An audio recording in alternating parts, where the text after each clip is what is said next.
cause du temps, je vais sauter ma joke que j'avais pour vous, mais on va commencer tout de suite la parole. Non, je ne la raconte pas.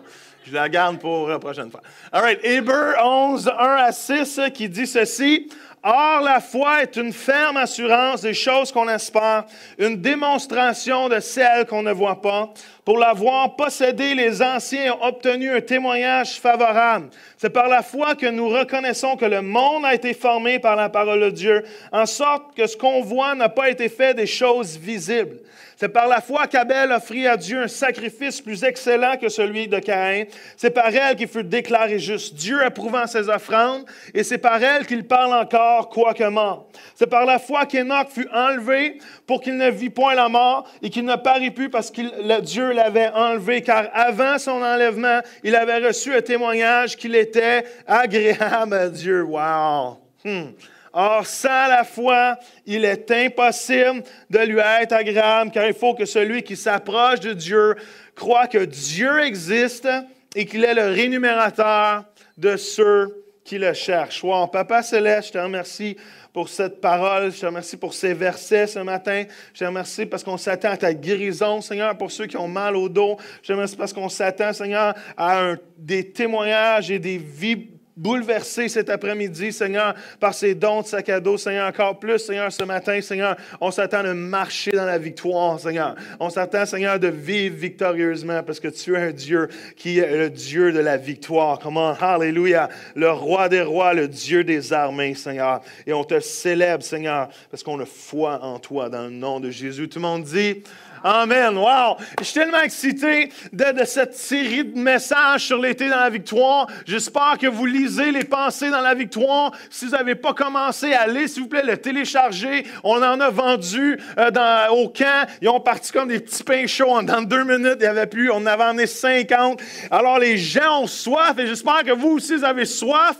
J'ai déjà des témoignages de gens qui disent « Wow, c'est tellement bon! » Parce que quand Dieu transforme nos pensées, quand Dieu renouvelle nos pensées, ça nous permet d'atteindre des nouvelles victoires et de vivre des nouvelles percées avec Dieu. Et ce matin, je veux vous lancer des défis. Je veux nous interpeller à vivre avec un peu plus de risques dans notre vie. Je crois qu'aujourd'hui, le monde est un peu trop sécure. Aujourd'hui, même, on fait de la gestion de risques. Même aussi, on dit qu'on va prendre des risques calculés. Et aujourd'hui, tout a changé. Ce qui était bon quand j'étais jeune, aujourd'hui, c'est plus bon. Je me rappelle, même ça change. Quand tu as des bébés, tout change. Hein? Et même, je me rappelle, le premier bébé qu'on a eu, on dit là la nouvelle chose pour bien nourrir ton bébé, hein, parce que là, il faut être sûr que le bébé grandisse bien. Il faut que tu lui donnes du lait. C'est plus bon d'allaiter. C'est plus correct parce que les femmes, la pluie acide leur tombe dessus, puis ils se mettent du rouge à lèvres, ça rentre dans leur corps, c'est pas bon, ça pourrit le lait. Alors, faut que tu donnes du lait de vache. C'est ça qu'ils nous ont dit quand on a eu Jeffrey, il y a 14 ans. Et là, on est tout excités. Fait que là, on va le nourrir, on va lui donner du lait. Et là, l'année d'après, ça a tout changé. Parce que là, il faut être encore plus sécure. Et là, on nous a dit, on retourne au cours prénataux, parce qu'avoir un enfant, c'est pas assez. Il faut que tu retournes à un deuxième cours prénataux pour être sûr que tu fais la job comme il faut. Là, on dit là, il faut que vous allaitez. C'est comment ça? L'année passée, on a dit qu'il fallait donner du lait, puis là, il faut allaiter. Et oui, parce que le lait de vache, c'est pas bon. Parce que la pluie acide tombe sur eux. Mais c'est pas bon. Puis là, il faut allaiter. Il faut, parce que là, il faut que ça soit naturel. Dans le temps, c'était naturel. Mais oui, l'année passée, tu m'as dit que c'était du lait qui était bon. Boswell, branche-toi. Et là, tu reviens pour un 3e enfant. Puis là, il dit, mais madame, ils disent, monsieur, madame, ça, c'est selon vos goûts. Alors, comment vous le sentez? C'est plus pareil aujourd'hui. Aujourd'hui, vous marquez les enfants, je n'ose plus dans le sable. Ça n'existe plus les carrés de sable aujourd'hui, parce qu'aujourd'hui, il y a des lois qui gèrent les carrés de sable. Le sable, il faut qu'il soit protégé. Il faut que tu mettes un toit sur le sable. Hey! C'est pas le fun pour les enfants. Aujourd'hui, nous, on jouait dans le sable quand on était jeune. On mangeait du sable. OK, c'est vrai, il y a des morceaux plus durs que d'autres, mais who cares? On n'est pas tombé malade. On est encore vivant. J'ai joué au baseball toute ma vie dans le sable. Je joue au golf, je suis encore dans le sable. Je suis vivant. Aujourd'hui, les enfants, pas se poser, je suis dedans quand même. Ils font exprès, ils mettent du sable partout. Aujourd'hui, les enfants, ils ne peuvent pas jouer dans le sable parce que s'ils jouent dans le sable, ils vont pogner une maladie sableuse. C'est vrai, aujourd'hui, on est dans la sécurité depuis le 9-11 du septembre 2001. La sécurité a augmenté partout. On est secure à l'aéroport. Écoute, à peine, ils te laissent ton linge sur le dos. Là, tu penses, faut tout t'enlèves, ta ceinture, tes ordinateurs. Même aujourd'hui, tes ordinateurs, il faut que tu les protèges. Aujourd'hui, ça existait. Au début, ça n'existait pas des virus. Tu pouvais au moins faire 2 ans avec ton ordinateur, 3 ans, 4 ans, sans virus. Aujourd'hui, il y en a qui ont tellement rien à faire, qui passent leur temps à essayer de rentrer dans ton ordinateur pour lire tes courriels. Moi, je ne veux pas les lire, mes courriels. Je ne veux même pas lire les miens. Pourquoi il y en a qui perdent leur temps à essayer de rentrer dans mon ordinateur? Il faut que tu fasses des... Aujourd'hui, on est dans un monde de sécurité. On ne prend plus de risques. Ou sinon, on le calcule. Je crois que Dieu nous appelle à vivre une vie chrétienne un peu plus risquée. Je crois même que la vie chrétienne est rendue un peu trop secure. Vous savez, s'il n'y a pas de risque, il n'y a pas de foi, puis s'il n'y a pas de foi, il n'y a pas de victoire. Vous pouvez retweeter, oui. Ou qu'il n'y a pas de risque, il n'y a pas de foi, ou qu'il n'y a pas de foi, il n'y a pas de victoire. Et Dieu nous appelle à vivre dans la victoire. Dieu nous appelle à vivre par la foi. Mais toute cette dynamique-là, il y a un ingrédient, hein, c'est qu'il doit y avoir du risque. Il n'y a rien qui n'est pas, il n'y a aucun pas de foi ou qu'il n'y a pas une dynamique de risque qui s'installe. Êtes-vous là ce matin? Je crois qu'on est appelé. Vous savez, Dieu va même mettre des portes, des fenêtres d'opportunité devant nos vies et on va devoir arriver de dire, est-ce que je prends un risque? Est-ce que je prends un pas de foi pour obéir au plan de Dieu sur ma vie ou je me rétracte pour rester dans un endroit qui est plus sécure? Comment? Je crois que ce matin, Dieu nous appelle à augmenter le niveau de risque. Vous savez, Dieu va toujours nous emmener sur le bord d'une décision qui, à un point, nous aurons décidé, si nous sautons dans la direction de l'appel de Dieu ou on reste dans un endroit sécure. Vous savez la vie chrétienne, souvent on l'a réduit à être une bonne personne, avoir des bonnes qualités morales. On a réduit la vie chrétienne à être des bons parents, avoir des bons standards. On a réduit la vie chrétienne à lire la Bible, à aller à l'église. Écoute, pour ceux qui ont le goût, ils peuvent même servir dans l'église. Oh, ça c'est risqué. Et vous savez quoi? La vie chrétienne, c'est pas ça. La vie chrétienne, c'est de plaire à Dieu. Et de plaire à Dieu, il y a une dimension de foi qui doit être présente.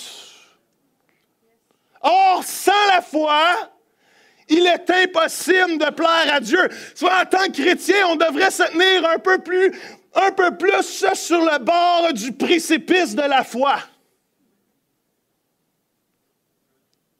On est trop sécure, on joue la vie chrétienne trop sécure, trop sans risque. On minimise les risques, on minimise les pas de foi. Vous savez, laissez-moi vous dire, votre destinée, c'est pas votre job.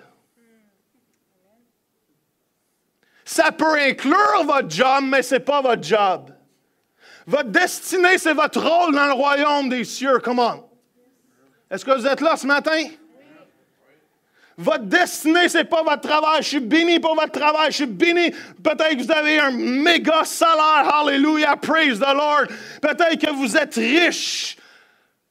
Hallelujah. Mais ce n'est pas ça votre appel. Ce n'est pas ça votre destinée. Ça peut inclure ça. Mais Dieu vous dit, c'est quoi ton rôle dans mon royaume? C'est ça ta destinée. Ça peut inclure ta job. Ça peut passer à travers ta job. Mais ce n'est pas le but de ta vie. Come on. Le but de notre vie, ce n'est pas de sécuriser nos avoirs, de sécuriser après notre mort. Hier, je jouais au golf dans la pluie. J'ai joué avec quelqu'un qui aide les gens à préparer la mort après la mort. Ben, c'est ça. Tu sais ça, tu peux aller le voir, lui, puis tu décides ce que tu veux après de ne plus être là. Fait qu'il y en a qui sont tellement sécures, qui sécurisent leur funérailles. C'est correct? T'es pas le gars le plus souriant, mais on a du fun. Aujourd'hui, on sécure tous, on travaille toute notre vie. Pourquoi on veut sécuriser, sécuriser notre emploi, on veut sécuriser notre retraite, parce qu'il faut être sûr de garder le même train de vie. Et c'est pourquoi on passe notre vie à sécuriser nos avoirs, à sécuriser ce qu'on a. Et on oublie que la vie chrétienne doit être vécue sur le précipice de la foi. Comment? Vous êtes vraiment silencieux ce matin.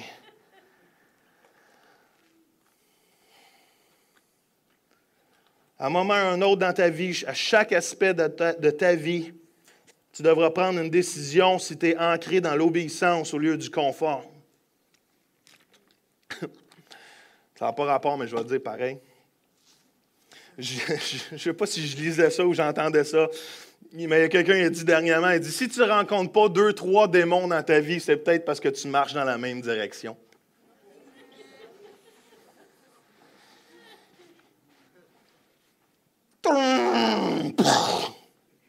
Comment?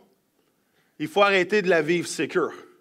La vie chrétienne, laissez-moi, je vous vole le punch de la fin tout de suite. Laissez-moi vous dire que la vie chrétienne n'est pas une vie sans risque. La vie chrétienne n'est pas une vie sans aventure. Une vie chrétienne n'est pas une vie sans défi. Une vie chrétienne n'est pas une vie sans pas de foi. Sans pas de foi, on n'est pas agréable à Dieu. Et Dieu nous appelle ce matin à prendre des risques. Il y a plein d'hommes et de femmes de Dieu dans la parole de Dieu qui ont tout risqué pour Dieu. Même Abraham, avant d'être Abraham, il était Abraham. All right? Et Abraham, Dieu lui a dit, Abraham avait le choix entre vivre le statu quo ou vivre une aventure assez incroyable avec Dieu. Et Dieu lui dit, tu vas quitter, fais prendre le risque de quitter sa famille, de quitter son pays, de quitter sa ville, de quitter tout ce qu'il y avait, et à part tous les moutons et tous les esclaves et toute la famille qui suivait avec lui. Et il a dit, le pire, c'est qu'il a suivi un Dieu invisible qui ne voulait même pas lui dire où il devait aller. C'est assez risqué à votre goût, ça? Et Abraham a pris le risque de croire dans la promesse de Dieu plus que dans les réalités de Dieu. Come on, hallelujah. Et come on. Ah, j'ai oublié mon affaire. Wouhou. Oui, je sais, je suis guéri dans le nom de Jésus. Écoute, si risque vous appelle ce matin, come on, si risque vous appelle ce matin, allez-vous répondre? Si risque vous appelle à faire un pas de foi, ce bord-là, vous allez mieux voir. Si risque vous appelle à prendre un pas de foi sans savoir où vous allez aller, allez-vous répondre à l'appel de Dieu ce matin? Come on. Je la trouvais bonne, mon illustration. Ils sont là, c'est comme... Hey, lâchez-moi le steak le samedi soir, ça vous fait pas bien le dimanche matin. Moïse a pris tout un risque. Dieu est venu interpeller Moïse. Il a dit, tu vas retourner dans le pays qui te déteste. Tu vas retourner dans le pays où ils ont mis des pancartes partout, trouver ce gars-là, mort ou vivant, 50 000 $, right? Et Dieu l'a appelé à prendre le risque. Et malgré tout ça, même Moïse va se débattre avec Dieu. J'ai pas les talents, j'ai pas les capacités. Mais Moïse a finalement dit, je vais obéir à Dieu. Come on. Et Dieu veut servir lui. Come on. Si risque vous appelle un matin, puis il vous dit, écoute, j'ai quelque chose pour toi. Je veux que tu passes par-dessus tes échecs du passé. Je veux que tu passes par-dessus tes faiblesses. Je veux que tu passes par-dessus tes incapacités. Est-ce que vous allez répondre à l'appel de Dieu ce matin? Comment? Êtes-vous là ou je suis tout seul dans cette salle? Mais ma belle-mère est là. Comment? David, un jeune vigoureux, hallelujah. Et comment? David n'était pas le tout seul à savoir comment une fronde marchait, comment? C'est pas comme si David était arrivé devant l'armée d'Israël et il dit, gars, les gars, j'ai une nouvelle arme. Ah ouais, t'as une nouvelle arme. Ouais, c'est avec lui qu'on va battre Goliath. Ah ouais, montre-moi ça, qu'est-ce que c'est ça? Qu'est-ce que c'est ça? C'est quoi? C'est un destructeur méga, quelque chose, aliénateur de géants. Non, non, non, non, non. C'est une fronde, une fronde. C'est pas comme si les autres ne savaient pas comment manipuler une fronde, mais David était tellement insurgé que l'ennemi se moquait de lui. Comment? Qu'il était prêt à risquer sa vie pour courir contre Goliath. Comment? S'il risque, t'appelle un matin, puis il dit, hey, j'ai des géants pour toi à les combattre. S'il dit, hey, j'ai des choses pour toi à les vaincre. J'ai des obstacles, ça va être plus gros que toi, mais je te donne la force. Allez-vous répondre à l'appel de Dieu sur votre vie. Comment? Bon, ça commence. J'en ai d'autres parce que j'en veux plus que ça. Esther! Esther, tout le monde connaît l'histoire d'Esther. Esther, cette jeune femme qui a été amenée à être princesse, à être reine même d'un roi. Et elle a tout risqué. Elle a risqué sa vie. Écoute, la reine avant elle n'a pas vécu bien longtemps. Parce qu'elle a manqué de respect. Et Esther devait faire une chose qui ne se fait pas, c'est qu'elle devait aller voir le roi alors qu'elle n'avait pas été demandée. Et ceux qui faisaient ça, la mort les attendait. Mais Esther n'a pas eu peur. Comment? Esther n'a pas eu peur de sacrifier tout, de risquer tout pour Jésus. Pourquoi? Parce qu'il y avait pas pour Jésus, mais pour Dieu. Parce qu'il y avait un peuple à libérer. Comment? Ces risques vous appellent ce matin. Puis il vous dit, es-tu prêt à donner ta vie pour moi parce que j'ai un peuple à délivrer? Allez-vous répondre à l'appel de Dieu sur votre vie? Comment? Vous dites, Joël, ça c'est des histoires de l'Ancien Testament. Attendez. Pierre, Jésus arrive à Pierre et Jésus lui dit, hey, suis-moi.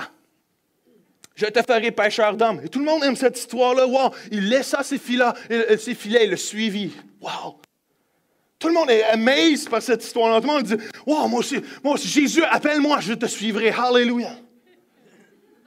Ah oui, faites ça pour le fun. Ah, je suis sûr que votre père va venir voir. Hey, ta compagnie de poissons, qu'est-ce que tu fais avec ça? C'est pas pour suivre quelqu'un que tu connais même pas. Tu viens juste de le rencontrer. C'est pas parce qu'il dit, suis-moi, qu'il faut que tu lâches ça. Moi, j'ai travaillé fort pour que toi, tu aies une job plus tard. Tu vas pas lâcher ça. Menez-vous sa femme. Est-ce qu'on sait qu'il y a une femme plus tard? Sa femme, c'est ça, quoi, tu vas suivre quelqu'un pendant 2-3 mois qui va s'occuper de nous? Comment? Si Dieu appelle, risque. Si risque appelle ce matin, puis il vous dit, hey, es-tu prêt à prendre des choix qui vont être contraires à ce que les autres comprennent? Est-ce que les autres pensent dans leur tête? Est-ce que tu es prêt à répondre à l'appel de Dieu pareil sur ta vie? Comment? Je vais toujours me rappeler quand j'ai lâché le baseball et quand j'ai lâché Aldo pour prendre une jeunesse sans salaire et parce que je sentais que Dieu avait déposé dans mon cœur l'idée que le jour que j'étais pour abandonner ça complètement, j'étais pour rentrer dans le ministère à temps plein. Je vais toujours me rappeler comment on s'est moqué de moi, puis pensé de moi, puis on vivait sur des miettes. Merci Seigneur que le lait n'était pas cher.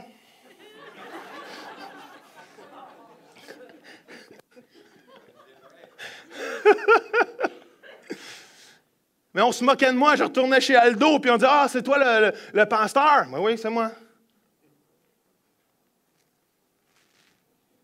Paul. Imaginez-vous Paul. Paul, lui, pensait que son appel sur sa vie, c'était de détruire les chrétiens. Et Dieu a changé son appel sur sa vie. Il a dit, là, tu vas retourner voir tes anciens amis, tu vas leur parler de Jésus. Et ses anciens amis, eux, n'avaient pas changé.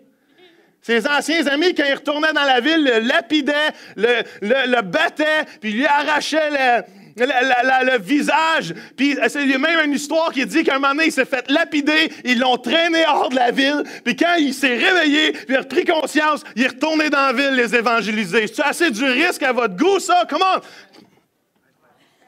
Si risque t'appelle un matin, comment? Es-tu prêt de continuer malgré que même les gens te maltraiteraient, malgré que les gens te battraient, malgré que les gens te feraient mal ou même t'insulteraient? Est-ce que tu es prêt à répondre à l'appel de Dieu sur ta vie? Comment? On joue ben trop secure. Quand je pense aux chrétiens en Irak présentement, on est une gang de femmelettes ici. Comment? C'est vrai. On la joue ben trop secure. Ils se font battre présentement, ils se font crucifier, ils se font brûler, puis ils suivent Jésus pareil. Puis nous, on a de la misère à se lever à 9 heures pour venir à l'église. Allô?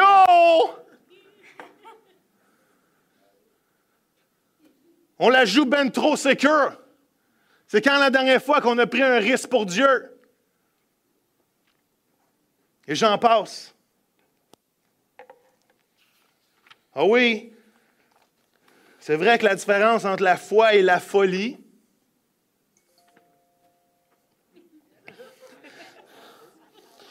c'est Jonathan qui m'écrit mon tannant. C'est vrai que la foi et la folie, c'est proche. Savez-vous, c'est quoi la différence? La différence entre la foi et la folie, ce n'est pas le niveau de risque, c'est la volonté de Dieu. Je vais le répéter là, parce qu'on dirait que c'est tombé à terre.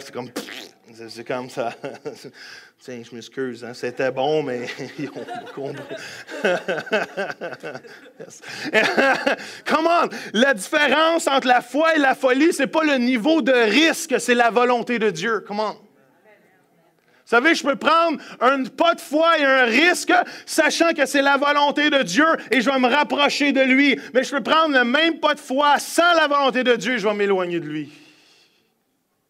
C'est pour ça qu'en tant que chrétien, notre premier rôle devrait être de chercher la face de Dieu, de s'immerger dans la parole de Dieu, de s'immerger dans la prière. Pourquoi? Parce qu'on doit être rempli de sa volonté.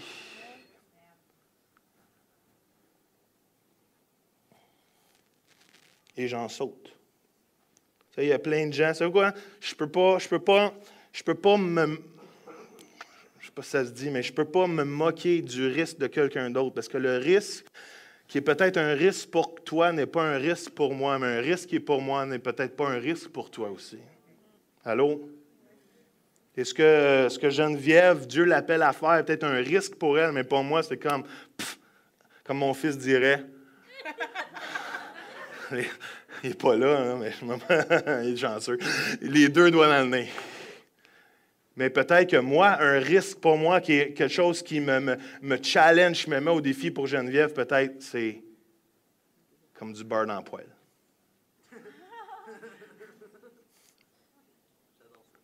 Je pensais qu'il y a d'autres personnes qui disaient ça dans leur vie, mais il y a juste moi qui l'ai dit. Ah, tu sais, j'avais une image. Prendre des risques, c'est risqué. J'ai vraiment une révélation incroyable pour vous, c'est que prendre des risques, c'est risqué. Vous pouvez mettre ça sur Facebook, vous allez voir, les gens vont... Quelle révélation!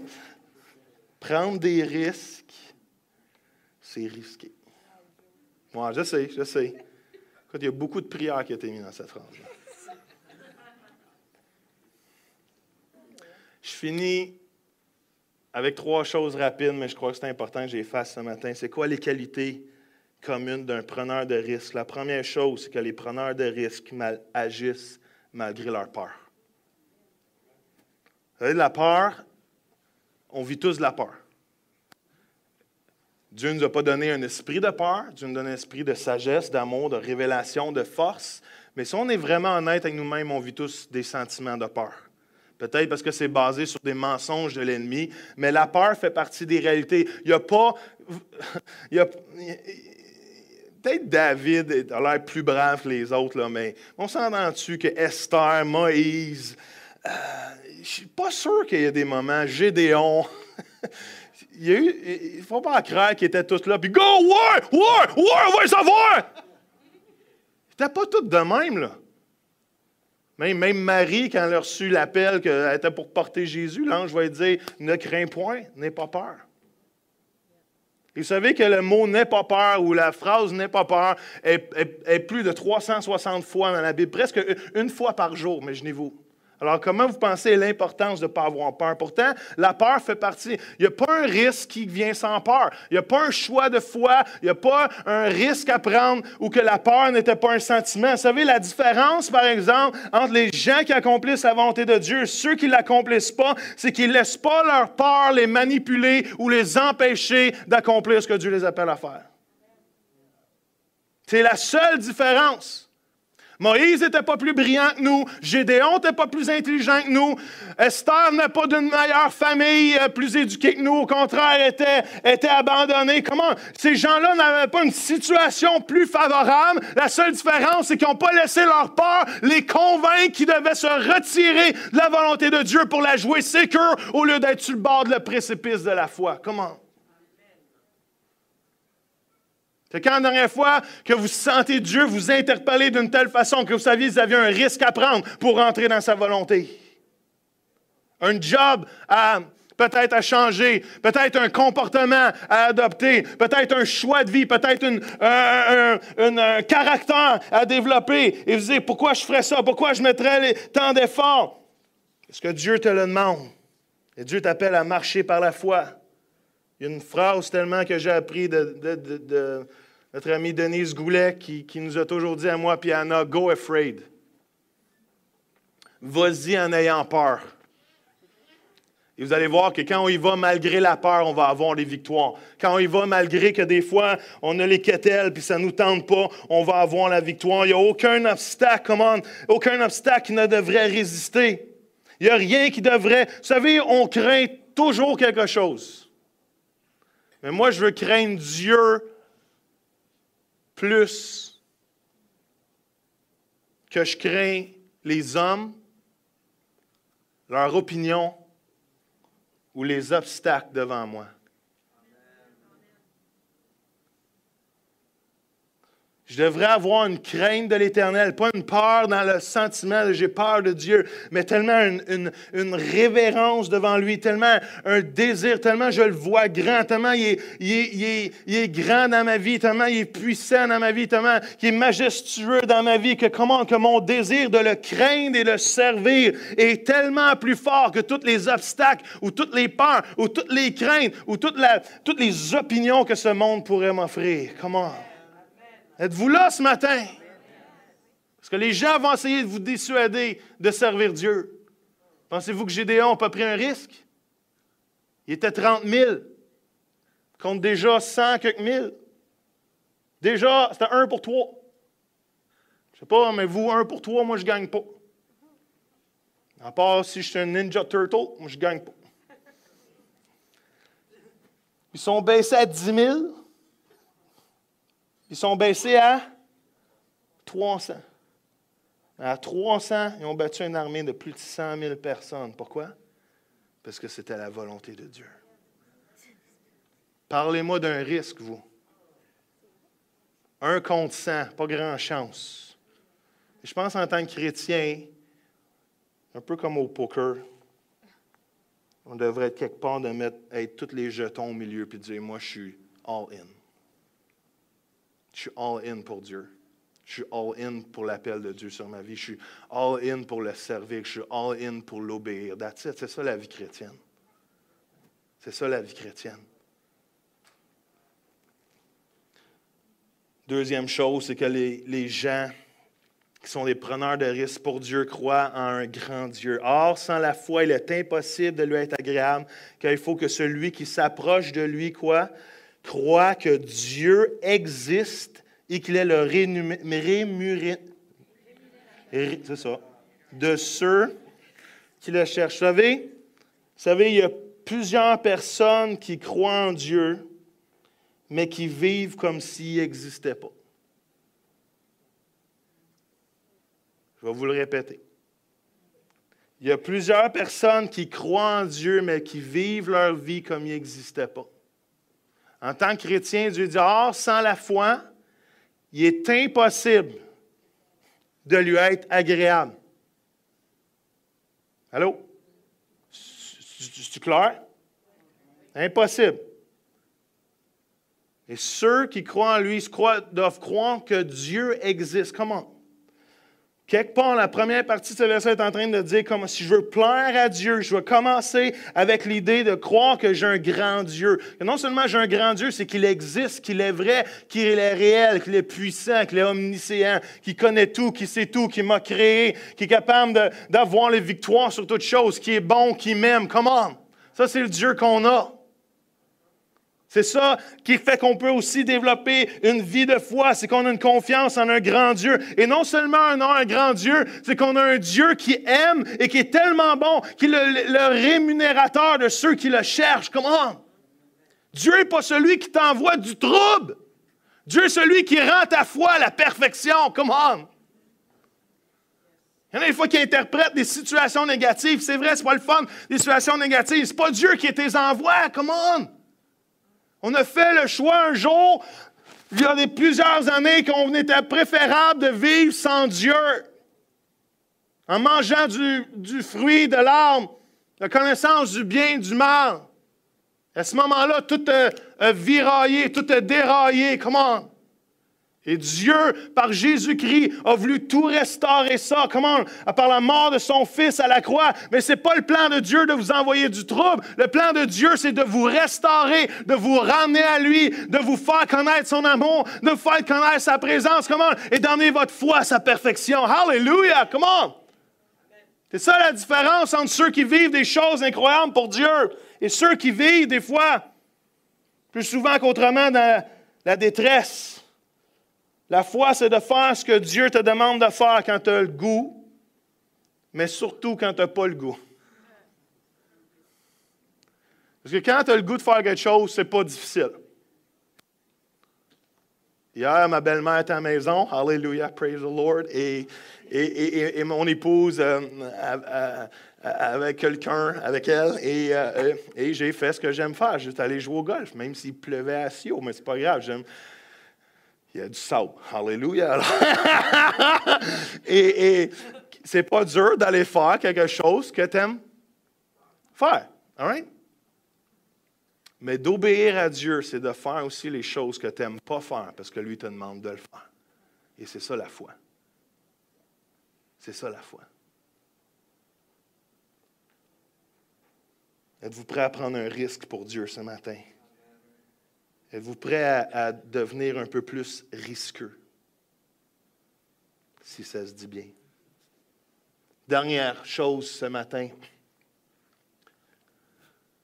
Ceux qui sont des preneurs de risques pour Dieu espèrent contre toute espérance. Wow!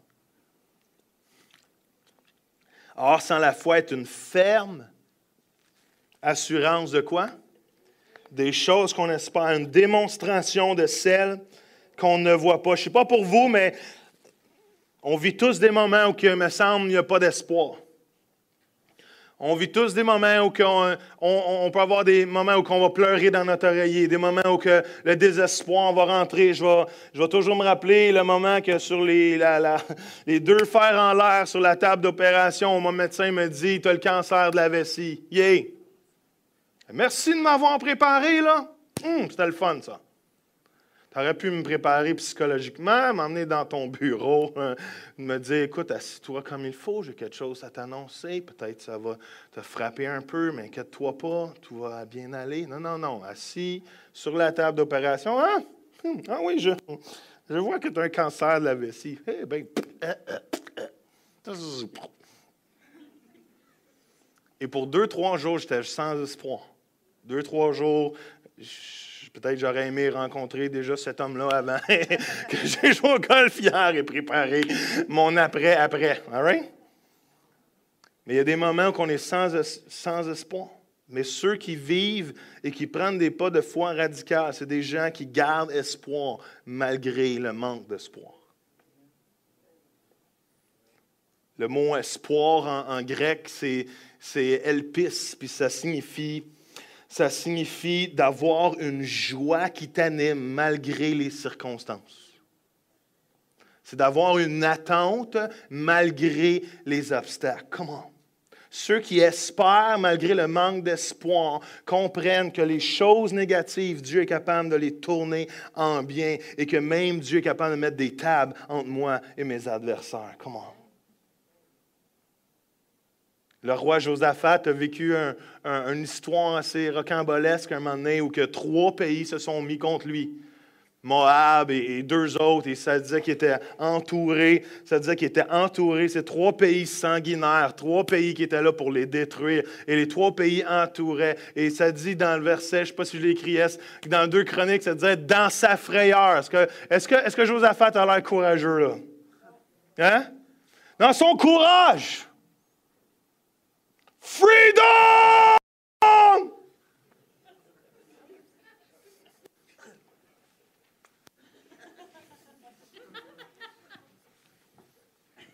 Y avait-tu l'air de ça, vous pensez? Mais c'est quoi que Josaphat a fait dans sa frayeur, par exemple, qui est tellement une bonne stratégie pour nous?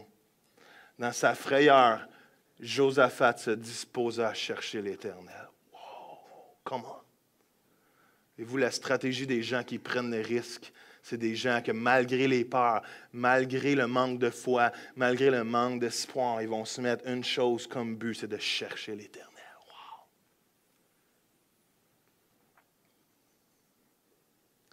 Chercher Jésus, parce que Jésus est notre espoir. Il y en a qui vont se rappeler de ce chant-là, peut-être ceux qui ont vécu les années 90 avec moi. David au CGYC, je ne sais pas si c'était en Chine dans ce temps-là, je ne sais pas si c'est un Benoît Hamelin, je ne sais pas si Christine est là. Mais il y avait un chant qui disait ceci: ranimons l'espoir, ranimons l'espoir. Pour notre génération, pour notre nation, afin qu'ils puissent voir, afin qu'ils puissent croire. Comment? Que Jésus, j'ai l'air tout seul, là, vraiment. Là. Bravo, Joël, continue. All right. Comment, je ne sais pas comment le reste de la toune, mais comment Jésus est notre espoir. Il n'y en a pas d'autre espoir. Il faut la ranimer, cet espoir-là. Il faut souffler dessus, cet espoir-là. C'est Jésus, notre espoir. C'est lui l'espoir pour les nations. C'est lui l'espoir pour les perdus. C'est lui l'espoir pour même nous qui est rachetés. Comment? Il faut que je vous lise ce verset-là. Et je finis avec ça. Il était 27. C'est-à-dire un espoir qui ne trompe pas. Wow! I love that. Ça, c'est bon. Romains 5:5 dit ceci. Étant donc justifié par quoi? Oups, risque de briser. Nous avons la paix avec Dieu par notre Seigneur Jésus-Christ, à qui nous devons d'avoir eu par la foi accès à cette grâce dans laquelle nous demeurons fermes et nous nous glorifions dans l'espérance de la gloire de Dieu. Bien plus, nous nous glorifions même des afflictions, wow, sachant que l'affliction, quoi, produit la persévérance. La persévérance, c'est la victoire dans l'épreuve. Il y en a-tu qui veulent vivre dans la victoire? Et cette victoire produit quoi? L'espérance. Or, l'espérance ne trompe point parce que l'amour de Dieu est répandu dans nos cœurs par le Saint-Esprit qui nous a été donné. Come on! Burn! Woo! J'ai appris la happy dance aux gens du nord de l'Ontario. Ça a été très difficile, mais on a réussi à la fin. Come on! Dieu nous donne un espoir qui ne trompe point. Comment? C'est pas une illusion d'optique, c'est pas une façade, c'est pas un fake, c'est pas une histoire inventée. L'espoir que Dieu donne ne trompe point à cause de l'amour qui a été déversé dans nos cœurs. Wouhou! Y a-tu juste moi que ça excite ici? Hein? Come on! Il y a une joie dans mon cœur, il y a un feu. Oui, ça va mal. Oui, ça va pas bien. Oui, il y a des risques. Oui, il y a des situations. Oui, il y a des peurs de prendre. Mais comment? Dieu me donne un espoir qui ne trompe point. Woo! Comment? Hallelujah! I love that. Savez-vous comment l'histoire de Josaphat finit? Dieu parle pendant qu'il cherche, pendant qu'il jeûne, pendant qu'il cherche l'Éternel. Oh! Ça dit qu'il y a une parole prophétique, puis il dit « N'aie pas peur. » Parce que, je ne l'ai pas écrit, mais parce que la bataille n'est pas la tienne. En anglais, c'est « The battle is not yours. The battle is the Lord's battle. » Fait que regarde-moi bien aller. keep calm. Oh, that's a good one. I want this one. Quelqu'un faut qu'il m'affasse. Keep calm. I'm fighting for you. Come on. On va faire des t-shirts, on va courir une course, on va rassembler de l'argent. Hallelujah, praise the Lord. All right. Wow. Est-ce qu'il y en a qui aiment la parole de Dieu ce matin? C'est pas mon message. Moi, je trouve les versets sont tellement good. Moi, je suis en amour avec mon Jésus. Jésus. That's it. Laissez-moi vous challenger. Où qu'il n'y a pas de risque, il n'y a pas de foi. Où qu'il n'y a pas de foi, il n'y a pas de victoire. Si vous pouvez rester avec une phrase ce matin, c'est où qu'il n'y a pas de risque, il n'y a pas de foi. Où il n'y a pas de foi, il n'y a pas de victoire. Or, sans la foi, il est impossible de lui être agréable. It's time to... Excusez, je vais en anglais, là, mais quand je sens l'onction, je vais en anglais. It's time... C'est le temps de plus la jouer safe. Il faut que je prenne une minute pour au moins vous demander.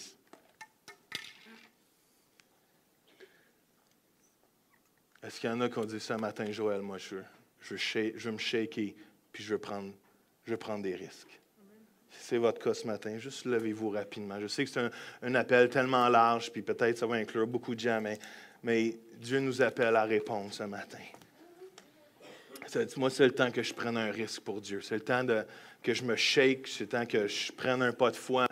Peut-être Dieu vous parle depuis quelques semaines.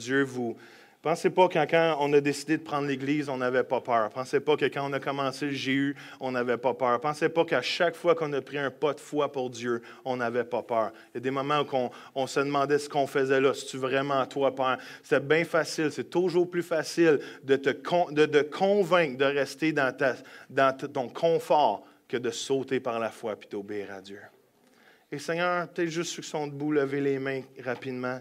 Seigneur, wow. Seigneur, je ne peux pas faire, je n'ai pas le temps de take time, but you can do it, God. Seigneur, je te prie que le goût du risque nous revienne. Je te prie que le goût de t'obéir plus que toute autre chose revienne.